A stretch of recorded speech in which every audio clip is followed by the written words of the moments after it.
What's good, guys? It is Boon. I promised you guys a Q&A video. I've been lazy as shit with recording videos. Here are the answers to your questions. I'm just gonna read them off of Instagram post and I'm gonna let you know everything. I want you guys to get to know me. I'm going to be 100% straightforward, honest with these answers. So let's get going. First question from Natalie K. Fit. Question, do you have legs or are you a floating upper body? All right, Natalie. Oh yeah, okay, so I pretty much don't have legs. Next question, Tanner's physique. Is cereal the secret to your gains? Absolutely, carbs are life. Fuck keto. Alright, from Maximus Fit. How do you effectively balance gains and sloots without interrupting muscle protein synthesis? So most people follow the push-pull leg split. I follow the push-pull out leg split. Next question from Renfro Valerie. What made you start this page? A specific event? So a lot of people don't know about this, but actually when I was in high school, like 17, 2 years into lifting around, I actually decided like, yo, I should start a fitness page. So I just made a random page and posted like 3 pictures in a couple days. I got like 400, 500 followers. And one person, like, I didn't tell anybody that I made this page, but one person from my high school like somehow found the page, followed it. I just got like super embarrassed and deleted it. So like 2 years down the road, I was like 19 and I was just thinking one day and I was like, shit, I feel like I have like a lot of information and opinions that I want to like share with people. And I really just like giving like gym advice and guidance to people. So I was like, I felt bad about deleting that page, being embarrassed in the past. So I was like, you know what, I'm gonna give it another shot and I'm gonna be proud of it. I'm not gonna be embarrassed. Next question from Courtney Renee. What workout day is your favorite? It's really hard to grow shoulders for a lot of people, me included. I hit shoulders like 2-3 times a week, and because of that, I absolutely love working them. I just hammer them multiple times a week. All right, next from Matthew Joseph Fit. What would be your top 3 tips for a newcomer entering the gym for the first time? Number 1, don't be afraid to ask questions. Number 2, just because you see somebody big doing something, it doesn't mean that you should be doing it or even that they're right. And number 3, you need to eat a lot. A lot. If you're trying to gain muscle. If you're trying to lose weight, different story, but I'm assuming newbie coming in trying to build muscle, you need to eat a lot. Next question from my boy Matt Steven. What got you into lifting initially? I started lifting pretty much around my 16th birthday. I played team sports my entire life. I'm probably gonna make an entire video out of this story, but pretty much I quit team sports to pursue my dream of being a musician, and I got super involved with being in a band, writing, recording music, playing shows, and I wanted to stay active, and I was just super unhappy with what I looked like, so I figured I could kill 2 birds with 1 stone by starting lifting, because I could get stronger and bigger and look better, feel better about myself, but at the same time I was also just staying active because I didn't have team sports as a stimulus anymore. Alright, from Dream Hustle Glory, what's up Shay? When's your next powerlifting meet? That's a good question because I'm currently cutting, which means I'm not really building strength. I have no idea when the next USAPL meet around me is. I was considering doing a USPA meet, but I know they're not tested. I mean, that doesn't really make a big difference because I'm not going in to win. It's more of an experience for me. But there's just something kind of discouraging about being like natural and competing against people who are arguably on performance enhancing drugs, if that makes sense. But I'm considering doing one late July. Next question from ZMR Cruz. Would you box with David Lade? He's a lot taller than me, but I do have the gorilla arms. I have pretty good reach. I do have a little bit of a fighting background.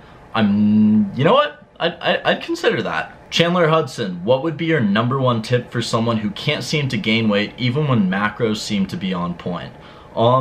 That tells me 2 things. If you think your macros are on point and you're not gaining weight, then this is gonna sound shitty, but they're not on point. You need to add calories. I mean, if you can't gain weight, it's just the physics of it.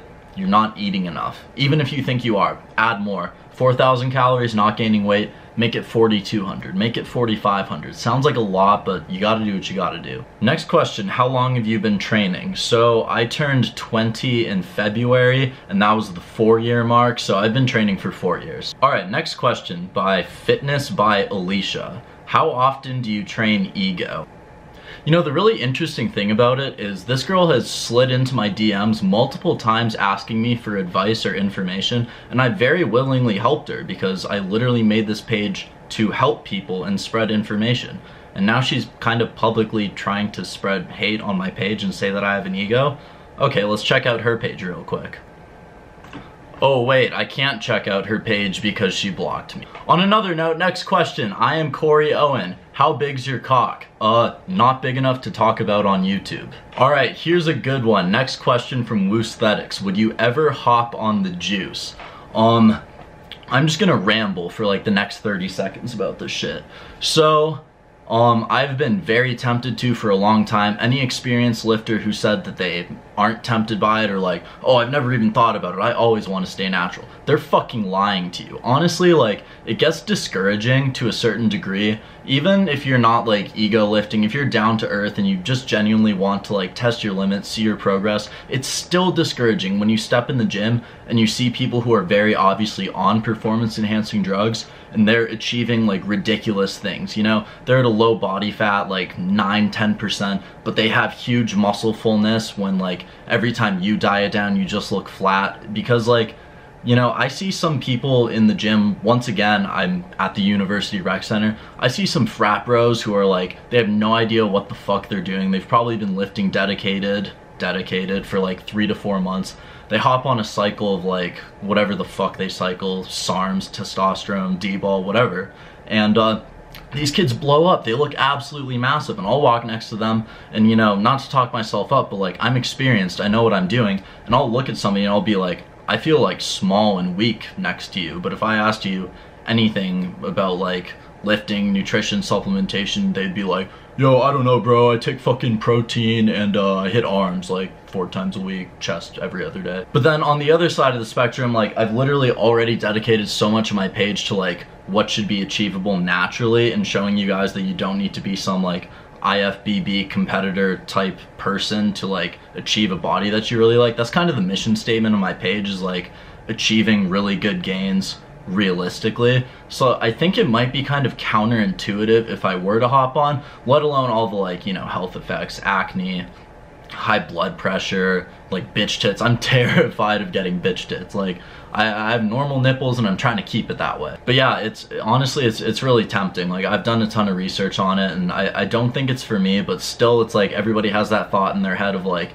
you know, I've gotten this far naturally, like what would I look like if I were to use steroids, you know? And it's like, I even have those thoughts. Next question, how did you meet your girlfriend? I'll give you the cliff notes. It was the first week of this semester, fraternity party. I was like blacked out. I woke up at midnight, looked out my window, there was a party going on. I walked outside, some random dude handed me shirts and was like, yo, throw these shirts to random people.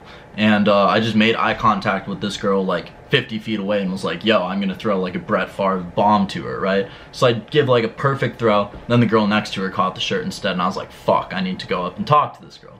So I did, and we started having a conversation. I don't really remember much, but 3 months later, we were dating, so. Alright, so I have several questions from Mahir Tale. I'm gonna pick a couple from you. According to you, which bicep exercise is the best in terms of getting into proper shape? So I'm a big proponent of bicep exercises that work the long head of the bicep. It makes your arm look a lot bigger from the outside rather than just working the short head, which is essentially making the peak larger. My favorite bicep exercise of all time is seated like incline curls, where you keep your elbow kind of like behind your back and you curl up like that. I love those so much. Favorite track while working out? Gutter by Gideon. Thank Me Later. PR song. How to get rid of pimples caused due to intake of protein and creatine. So I've talked about this on my page. For some reason, creatine makes me break out in really weird places, like upper chest, kind of shoulder. I even get a little in like the rib cage area, which is really weird because it's not like, you know, big acne, it's just small but like numerous red spots. I really unfortunately do not know how to deal with that other than, you know, go to a dermatologist and go through the basic creams like, you know, clindamycin, tretinoin, whatever the fuck. Just don't go on Accutane. That shit's scary. I haven't used it. Everybody I know who's used it, like, you know, if it's that bad, you gotta use it, but try to stay away from it. Other than that, I've noticed that when I consume less dairy, even like whey, when I consume whey protein makes me break out in the face a lot, but when I drop a lot of like dairy, milk fat, whey from my diet, I notice that my skin actually clears up quite a bit. And last question from Peter Bowman, ever gonna get the weight to 200 pounds? Alright, the biggest I've been my entire life, I was like 17. I'm gonna throw this picture on because it's fucking hilarious. I was dirty bulking hard as shit here. I was like 182 pounds, and that was like extremely pushing it. So 200 is probably completely unrealistic because I never want to get that high body fat percentage again. My goal right now, like for reference, I want to like be 185 lean-ish, and by lean-ish I mean like 14% body fat, maybe like 15, which isn't even very lean. 185 is a goal of mine. 200 I think is a little bit of a pipe dream, but like, hey, related to that question earlier, if I were to ever hop on juice, yo, I could hit 200 pounds. In fact, if I ever do hit 200 pounds, like, just assume that I'm on the shit, you know? Anyway, I hope this shit was helpful. I hope you guys like kind of get to know me as a person a little bit. I want to do these like more often, and I've got more videos coming. I'm gonna do a full day of eating, some training videos, more entertainment type shit. Like if you've seen my calorie challenge video, I've got dumb shit lined up. So if you like this shit, if I answered your question, you know, throw it a like, throw it a subscribe. I'd appreciate it greatly. My Instagram page is @BoonBrandon. Boon checking out. See you guys.